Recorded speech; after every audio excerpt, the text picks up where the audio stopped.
Kwa babiem do Adom TV Badwam Jumadie eso. Yegusa ye dagana fo nyina se yen clients ne yen guests. Yeda mo ase mo adom nti se multimedia nya 30 years a mo adadafo ne afofrofo nyina yeda mo ase mo amo hye ye bet na so se na mudundum no a ye ni adwuma bia ye yeda mo ase ye di so mo papa mo so afi na mpesa mo de mo dwaton de ba no momra ye beje mo so kama unze bie abako mo ntimi an sustain enye bete basa nhihye pagu na kwan so a adwuma no gina ho tim ho ma obi kọ na obi abasa ye de te ha multimedia tinya mi hira mo ye da mo asepa na me kai wo say Ghana Horticulture Expo 2025 no ebeba so ya me Adom 11 to 13th June 2025 ewo Accra International Conference Center Mr. Obra dwaton niam bia wo bia fabra na also be ye stand wo ho na ye mo ye showcase fruits and vegetables technology ne ho niam kwan ade wo niam be ko obi man so ne ade di nyina Federation of Association of Ghanaian Exporters Womone Ghana Export Promotion Authority and Ghana Exim Bank Fidelity Bank GIRSAL Agromonti and GIZ one Madaroma and Ajumedi Yede Ebrewa official media partner no Joy Business any trade and partnerships woman ka ho a Yede be Jumedi Yamampani John Dramani Mahama one ni titini oba be kasa wase to make a be announced so or near my person who the will be at TBDA. For number 0243 457783 0243 457783 and 0535 224555. Now in Penifua Casa Ghana Horticulture Expo 2025 Growing Ghana Exporting Excellence.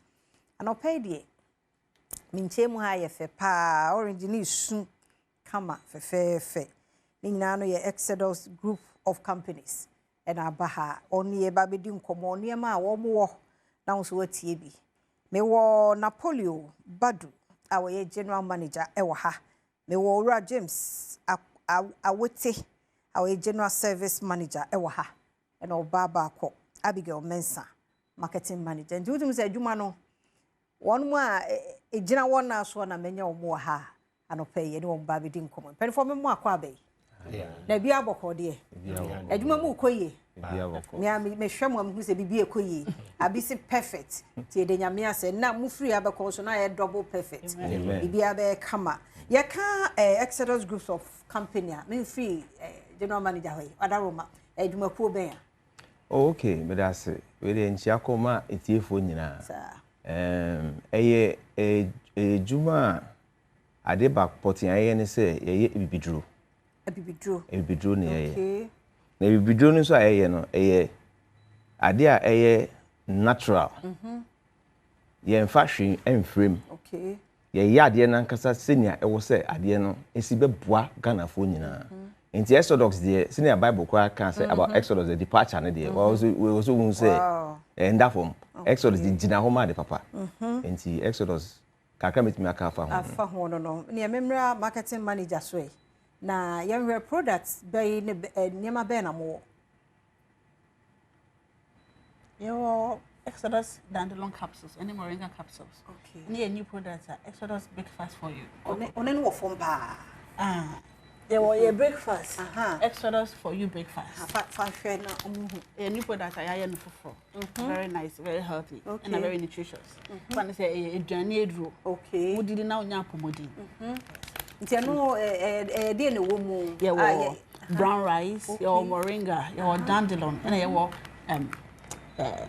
ginger okay until like who back can to say what shall no pa wo kan cocoa normal cocoa na na wakaton brown as I no be okay obi etumi for 6 months it could 90 years 100 years you can have it it's very good yo I see and no mo no and I must have what dey here na so we capsules dandelion and moringa capsules okay good for BP diabetic and it regulates our blood it's any we need the dandelion and moringa so it's good for our kidneys and our livers you know okay mamemra ora wote hono no so fanto so emma ye enti enema we na mo product we nkwa na mo For now, I know not more. More system no more for how long?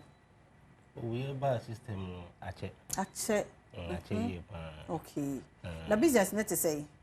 Oh, nyame adom. Ekoso. Afi so adasidie papa. Ya no ama one so ama me. Adasidie papa. Okay. Na ade ba ko so a eye ne kan se. Opanyi a onyankopon nam so ne so ma aduro yi ba ye no sofo. Okay. Reverend Oso Benson. Na nyankopon ma ne sa nimdie no. Na afi nso no odi mpaebo so etai chipa ono na yere. Anadwo bia mo bo adu no so mpae. Oku kumase dia bebia Exodus. Okay. Ena edu so eye papa. Mi ankasa mi te manumbi. Okay. First no mi ankasa no asa mi nantika kan ma bre. Okay. Mi sha se mi numa du no afi mi dwane. Okay. Enya hodi te edu no eye edu papa. Na me hu no manager, me hu red and white. The same ana ni ti no different Bako eye moringa ene bako ye dandelion. Oh, okay. Na wa wo hwe se ni ade ne te a properties of moringa and dandelion no ade emu ye drupa bia ne se bia moringa se ne vitamin A, C and vitamin E. San lower blood sugar levels. Every new ntie bia obi so kwa onko gugu no nsua ne yi. Ohun fa so dia the dandelion ne moringa so. Na ade ba kwa mbese meka ne se moringa and dandelion na ye kana enye se bia any flavor ene edi egum. Okay. Ukọ oba ye ho a ye wo farms a ye de special personnel agric manager and agric specialist meka ne sa a oda no e fe na ewu aban ni. Okay. Wa gidin pa wo man we mu. Okay. And ono da no enti no omo make sure say the omo betete no very much organic to that standard. Minchwa no na eze we no enye se mo ko tete afiro bi afuo mo mo afuo no man dandelion no ye wo ya and moringa no nti mo tene direct na mo be process ya no kama. Wow. Under strict hygienic conditions fast through processes. Okay. Onti be wie no wo sa ka moringa ne say this is moringa, this is dandelion. Any day, any coconut, there is nothing like it be a flavor. Be purely we organic. It's a woman, unya a song for so I will say unya. Okay. So wouldn't be that they are tribe. Oh, mammy, if you are watching at the papa. Oh, a mouse skin yet come who look very young. Yet, any pound. So more of why any pound. So, cocono here, cocono. It's a no, Yabacana, no Maco, be a. What we are good now do so and I see just cocoa way our hunesano. So what's that for spoons to me no? Oh, I bet you. We say best 7 coffee back 10. Hey, never can say shop or I say movie and one. What's that for spoons I want to me no? Wow. Ain't you know a idea to pan na moringa. Then it has a no idea no for breakfast no. Na a sow yare. And two boo fear. A yepa a boo bia will touch be a watching at the papa. Sir. It's Father's Day, Mr. Ramon to tow away a moringa and a dandelion. Send cocoa, send a capsule see. Not more fancy check. As a member, and no, I hear cassette. Father's Day, no. Uncle check more prostate, no. Aluta. Or my drag. Said Maddy saying a memory. I was hey, will be your health. I was say, Uncle check your prostate, no. It's one no moringa. Now, Mamma, good living. Why, fine, And one I like the Anchamu Tower near Mao. Adriani, I remember, and I remember Yadi. And one on Munidi, my Munidi, Muno fine. Never be a near Kama. Oh, okay. Intino, a coconi dendi, I also be a bee, I would do. And Tisano, your coconi diano pa. Time and I'll bet me unknown. So we are capsules. Some day, and I'll bet me unknown. Capsule, no, soon a bit me unknown. Capsule, no. Say unuma 1 hour chino and sana wedidi. Okay. But especially so me didi and sana manu say. And also any problem. Okay, but say unya e so fa so ne pam benefit ne pan there. Me no medro na ansa. Unu medro na 1 hour na itima yejuma o body nim. Very well and sana wedidi. Na wo doctor kra edro a e wo so wo fa. Sir. Unum we ni wi a 1 hour chi no utumi fa doctor edro no. Okay. Eno so ka ho. Okay. Na ye wo condition bi ye betimi dey treat ana na obi atumi no. Especially 2. blood sugar. Okay. And fairness saying BP. Okay. But adansidi abanokwa edos rebo adwene ntiase so. Kidney diseases, liver problems. Obi ade na tata. E man kwala so e biomadwum. Okay. And I make say mouse skin so ye fit. Yeah, come on.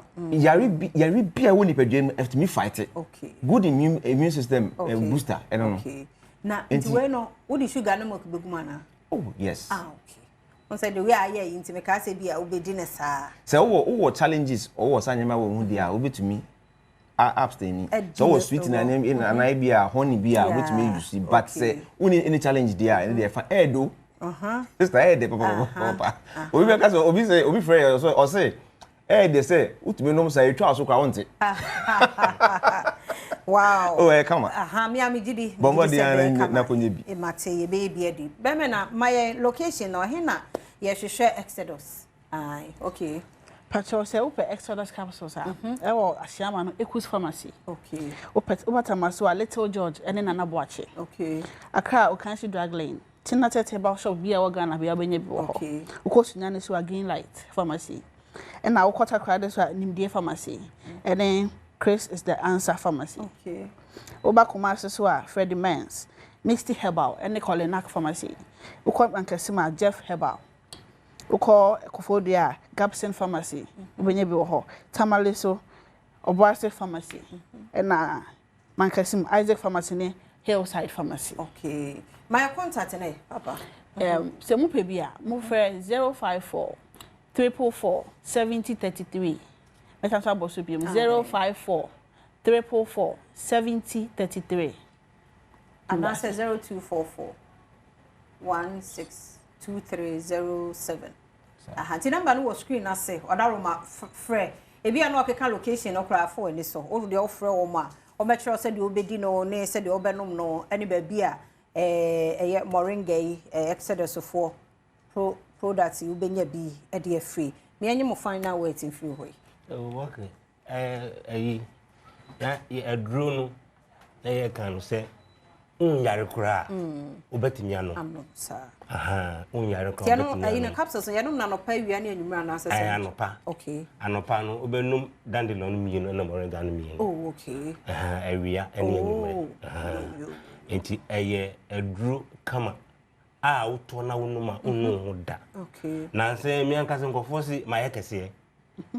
Ana misi kacho muse misikiti edria enti baby biara wuti enka bia bomodia na kopa edu bi na bebo fi enkwala ko simpanyefo nyina uyari o obetimi ano na bo na sisi mu ni pedua no e mo kola kora so sesa enti eye kama pa enti ya na brother kwan na Exodus group of companies ye ne won mo nkomodie no ye de baba wie enti phone number no fro won sisi na onso jowodie ze dia pomden no a one who ya the hard drain. Na make I was some water Guinness.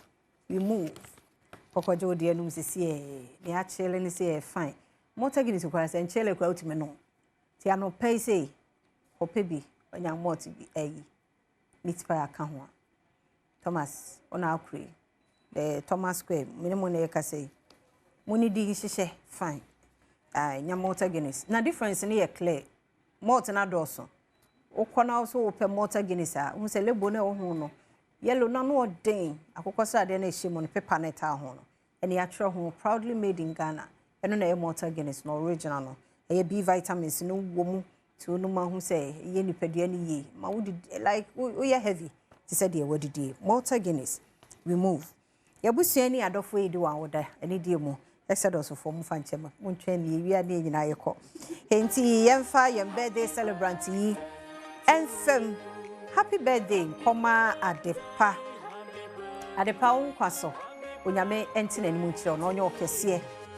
Bizisa obe kesepa we free Mama Benis ho ena ode Emma Adepa. Erade nya wadepa onyo kesie onyo utiri.